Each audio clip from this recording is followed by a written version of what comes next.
नमस्कार। आज हम श्री ललिता सहस्त्रनाम के एक बहुत ही कह सकते हैं मनमोहक श्लोक पर बात करने वाले हैं। श्लोक संख्या 12। जी।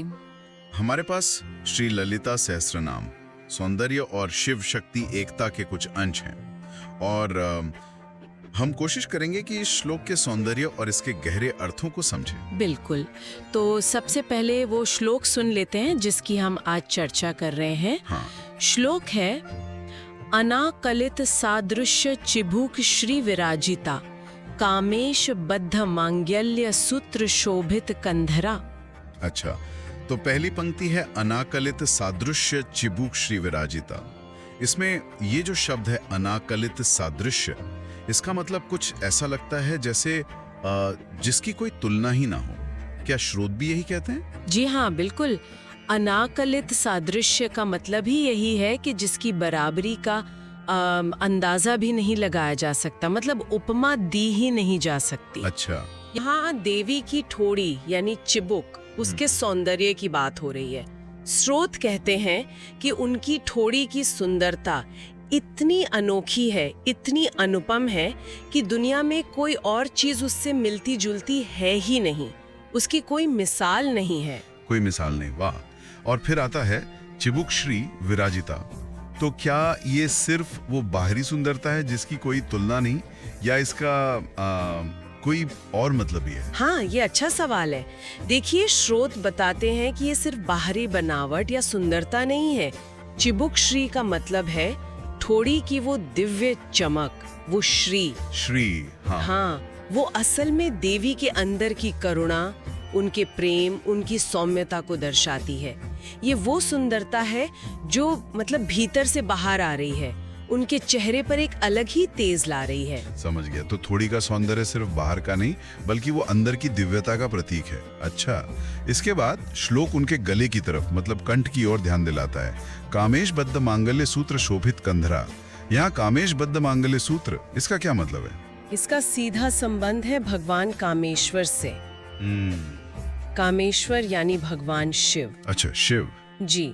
तो ये उस मंगल सूत्र की बात हो रही है जिसे भगवान शिव ने देवी के गले में बांधा है और वो उनके गले की शोभा बढ़ा रहा है। लेकिन आमतौर पर तो मंगलसूत्र को विवाह का प्रतीक माना जाता है।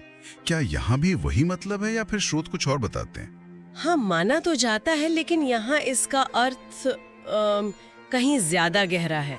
जैसा स्रोत में बताया गया है, ये सिर्फ एक शादी का चिन्ह नहीं है। अच्छा। जी, ये शिव और शक्ति की जो कभी न टूटने वाली सनातन एकता है, उसका प्रतीक है। ये दिखाता है कि सृष्टि के ये दो मूल तत्व, शिव और शक्ति, कभी अलग हो ही नहीं सकते।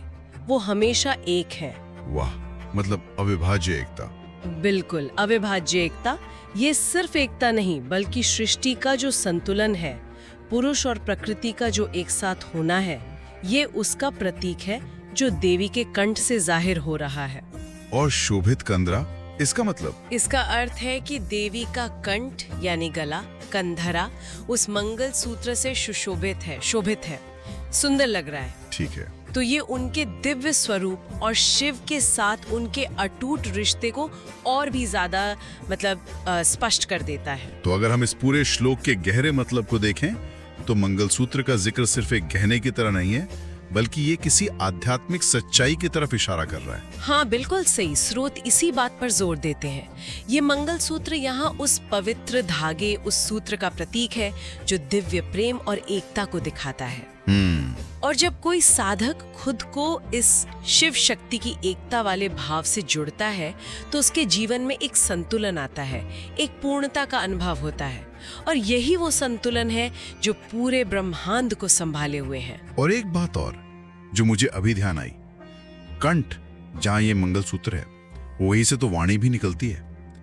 क्या स्रोत इस बारे में भी कुछ कहते हैं? इसका कोई कनेक्शन है? हाँ।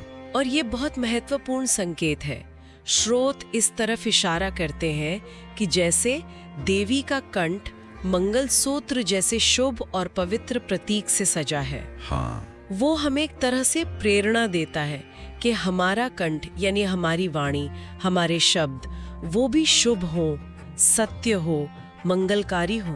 अरे वाह, हमारी बातों में भी वही दिव्यता, वही संतुलन और सकारात्मकता होनी चाहिए जो इस शिव शक्ति की एकता में है। बिल्कुल, यानी ये एक श्लोक देवी ललिता की अतुलनीय सुंदरता, उनके अंदर के गुण और शिव शक्ति की जो गहरी एकता है, उन सबको एक साथ समेटे हुए है। ये सिर्फ रूप का वर्णन नहीं बल्कि दिव्य संबंध और संतुलन की बात करता है। जी, आपने सार बिल्कुल सही समझा। और स्रोत से ये भी समझ आता है कि इस सुंदरता और एकता का जो असली अनुभव है वो सिर्फ बुद्धि से या विश्लेषण से नहीं होता। अच्छा, उसके लिए सच्ची श्रद्धा और भक्ति का भाव जरूरी है। उसी से ये अनुभव हो पाता है। ये चर्चा वाकई बहुत कुछ सोचने पे मजबूर करती है। तो श्रोताओं के लिए एक विचार छोड़ते हैं जी, कि जिस तरह ये मंगलसूत्र शिव शक्ति की एकता, संतुलन और शुभता का प्रतीक है, तो कोई व्यक्ति अपने जीवन में, अपने विचारों में, अपने कामों में और खास तौर पे अपनी वाणी में इन चीजों को, एकता, संतुलन और मंगलकारी अभिव्यक्ति कैसे उतार सकता है, इस पर सोचा जा सकता है।